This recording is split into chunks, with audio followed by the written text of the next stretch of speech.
जी का कुछ लेना देना ही नहीं था। अंबेडकर जी के बारे में हम लोग प्रोटेस्ट कर रहे थे, लेकिन राहुल गांधी ड्रग एडिक्ट करके मेरे सामने नाच रहे थे। मैंने कहा राहुल गांधी जी के बारे में क्यों बात कर रहे हो? आज राहुल गांधी जी है तो कांग्रेस है तो लक्ष्मी हेब्बाळकर। तो मैंने कहा आप एक्सीडेंट करा के 3 लोगों का मौत के जिम्मेदार आप हो, आप मर्डरर हो करके।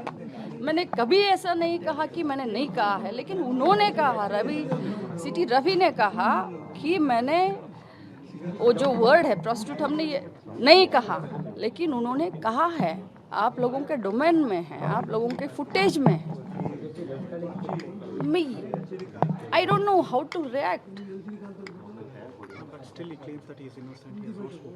आपके पास ही है ना clipping, whatever he said he's innocent and all, but you have the footage with you. You go through that. ಸದನದಲ್ಲಿ ಭಾರತದ ಸಂವಿಧಾನ ಶಿಲ್ಪಿ ಡಾಕ್ಟರ್ ಬಾಬಾ ಸಾಹೇಬ್ ಅಂಬೇಡ್ಕರ್ ಅವರ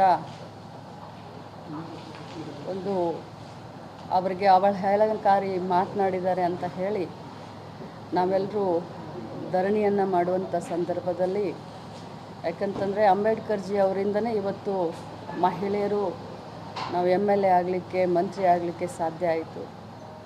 ನಮಗೆಲ್ಲ ಸಂವಿಧಾನದಲ್ಲಿ ಸಮಾನವಾದಂಥ ಹಕ್ಕನ್ನು ಕೊಟ್ಟಂಥವರೇ ಬಾಬಾ ಸಾಹೇಬ್ ಅಂಬೇಡ್ಕರ್ ಅವರು. ಅವರ ಒಂದು ಧರಣಿಯ ಸಂದರ್ಭದಲ್ಲಿ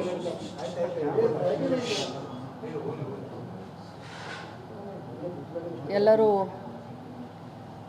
ಧರಣಿ ಮಾಡಿ ಮುಗಿಸಿ ನಾವೆಲ್ಲ ಕೂತ್ಕೊಂಡಿದ್ವಿ. ಸಭೆ ಕೂಡ 10 ನಿಮಿಷ ಮಾನ್ಯ ಸಭಾಪತಿಗಳು ಅಡ್ಜನ್ ಅಂತ ಹೇಳಿ ಅವರು ಒಳಗೆ ತಮ್ಮ ಸಭಾಪತಿ ಕಚೇರಿಗೆ ಹೋದ ತಕ್ಷಣ